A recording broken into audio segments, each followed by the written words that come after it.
Monsieur le ministre, si on reste sur le plan des Jeux africains, enfin, si on revient sur le plan des Jeux africains, au-delà des athlètes individuels, sur le plan collectif, comment ça va se passer? On sait que les basketteurs, depuis 3 mois, sont en regroupement. Non, monsieur, il n'y aura pas d'équipe nationale de basket féminine. Il n'y en aura pas. Pourquoi? Parce qu'on ne peut pas continuer à faire semblant. Il n'y a pas un championnat de basket. Il n'y a pas des équipes de basket. La responsabilité ici, c'est de développer le basket. Et donc, si on doit constituer une équipe de briques et de brocs, je suis désolé, on ne fait pas ça.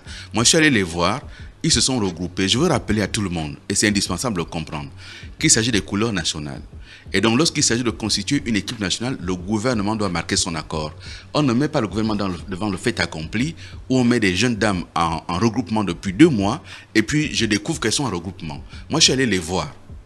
Et j'ai appelé le président de la fédération. Devant madame Géraldine Robert. Et je leur ai dit, ok, vous voulez être en équipe nationale, il n'y a pas de problème. J'ai besoin que sur les 6 qui vont sur le terrain, il y ait au moins 4 qui aient participé à un championnat. D'accord, très bien. On m'a dit, il y a madame Géraldine Robert qui va arriver, il y a 2 autres qui vont arriver de France, il y a une qui arrive des États-Unis. J'ai dit, j'ai besoin d'avoir la confirmation écrite qu'elles vont arriver. Madame Géraldine Robert m'a dit qu'elle ne peut pas venir. D'accord? Elle m'a dit qu'elle ne peut pas venir. Apparemment, ce n'est pas ce qu'elle a dit aux autres. Mais moi, ce qu'elle m'a dit, c'est ça. À partir de cet instant-là, je suis désolé. Moi, je veux bien qu'on me dise qu'on veut inscrire parce qu'il faut qu'on est à l'international. Mais si c'est pour aller ramener des défaites, mais quand même, à un moment donné, il faut arrêter de ramener des défaites. On ne peut pas. Uniquement parce qu'on veut faire plaisir à des jeunes filles que j'ai vues évoluer. Mais je ne suis pas certain qu'en mettant en place une équipe nationale de basketball pour ce qui est des filles, on va ramener un vrai résultat. On m'a dit qu'on peut être parmi les 7 meilleurs. Mais les 7 meilleurs, ce n'est pas le podium. Il faut quand même qu'on commence à viser le podium. Le podium, il est à 3.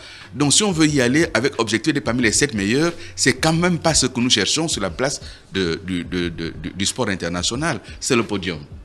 Donc, si on ne peut pas viser le podium, on n'est pas contraint d'y aller. Monsieur le ministre, ne faisons pas dessus de l'émotion. Monsieur le ministre, en décidant de ne pas faire participer ces équipes, est-ce qu'il n'y a pas une incidence financière vis-à-vis des institutions qui organisent cette compétition? Alors, est-ce que cette incidence financière est à mettre en rapport avec l'incidence psychologique d'un pays habitué à la défaite?